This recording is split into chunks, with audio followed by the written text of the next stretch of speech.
Um helicóptero do exército da Guiana, que desapareceu ontem com 7 militares a bordo na fronteira com a Venezuela, foi localizado na tarde desta quinta-feira. A aeronave partiu de Georgetown, capital do país, com destino ao vilarejo de Aral, a 45 quilômetros da Venezuela. Em nota, o exército guianese disse que existe chance de haver sobreviventes.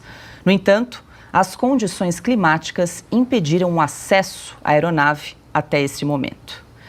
E hoje, em meio à tensão na região de Essequibo, a Embaixada dos Estados Unidos na Guiana realizou operações aéreas em conjunto com os militares guianeses.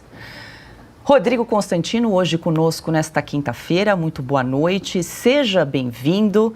Quero te ouvir. A Embaixada dos Estados Unidos, então, informou que se tratam de operações de rotina para fortalecer a cooperação entre os dois países, mas, dado o momento delicado que vive a Guiana, né, Consta, está aí mais uma demonstração de força dos americanos nesse momento tão delicado aí do nosso país vizinho. Boa noite. Boa noite, Paula. É a tentativa de dissuasão, né? Boa noite, mestre Augusto, Pioto, minha querida amiga Ana e toda a nossa qualificada audiência. Veja, na política externa, na geopolítica, é sempre a história do stick and carrots, né? Você oferece recompensas, usa o soft power, mas ameaça, uma ameaça crível com o uso do TACAP, né? Da força. E força o governo americano tem para mostrar. Então, é uma tentativa de dissuadir os planos imperialistas do ditador socialista, companheiro de Lula, Nicolás Maduro. Mas vai funcionar? Pouco provável. O Maduro sabe também que os Estados Unidos estão metidos em muitas frentes de batalha. A Ucrânia, sendo defendida como deve ser, está custando uma fortuna para o governo americano e isso está, inclusive, já rachando a própria esquerda. Alguns democratas começam a criticar se não é dinheiro demais sem uma estratégia de saída, porque parece que a guerra chegou no impasse. O Putin não vai embora humilhado, não vai abrir mão do território que já conquistou, principalmente em Donbass, e o Zelensky tem problemas internos, mas também os ucranianos não querem abrir mão de território algum. Então a guerra está no impasse. E, é claro, tem a defesa de Israel, que os Estados Unidos vêm apoiando contra os terroristas do Hamas. Tudo isso custa dinheiro, tudo isso tem implicações eleitorais, tudo isso tem envolvimento militar americano e sempre com o cálculo receoso de não passar da linha e não trazer para uma guerra para valer a Rússia contra os Estados Unidos ou a China contra os Estados Unidos.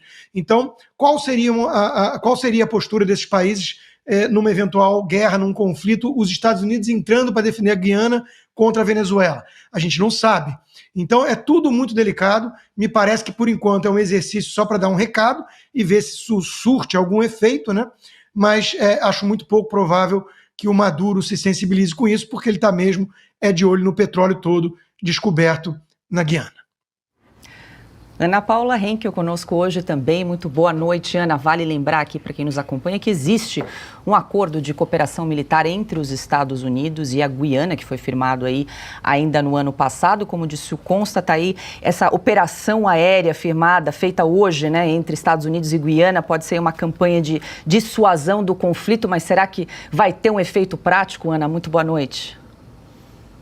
Boa noite, Paula, Pioto, mestre. Boa noite, Consta. Que bom você aqui com a gente mais uma vez. E muito boa noite à nossa audiência maravilhosa. O Consta deu exatamente a fotografia que eu traria, né?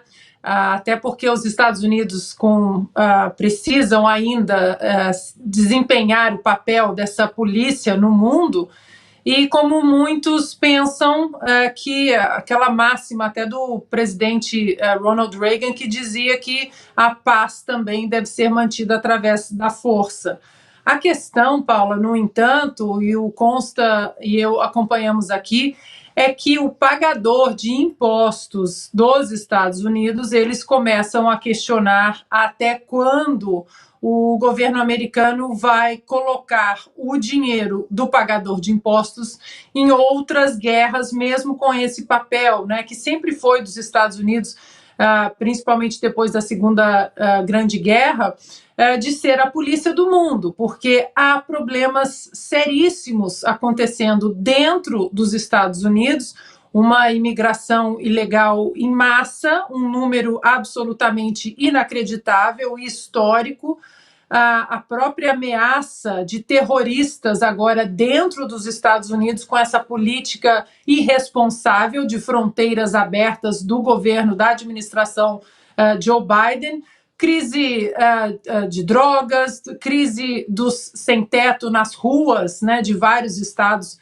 americanos, principalmente aqui da democrata Califórnia, o problema econômico, o problema também até petrolífero, né? Já sempre comento aqui que os Estados Unidos perderam essa hegemonia, essa independência energética logo que Joe Biden entrou na Casa Branca, então isso faz com que o combustível, que o petróleo americano, ele seja mais caro, e isso na cadeia econômica vai custar exatamente ao consumidor.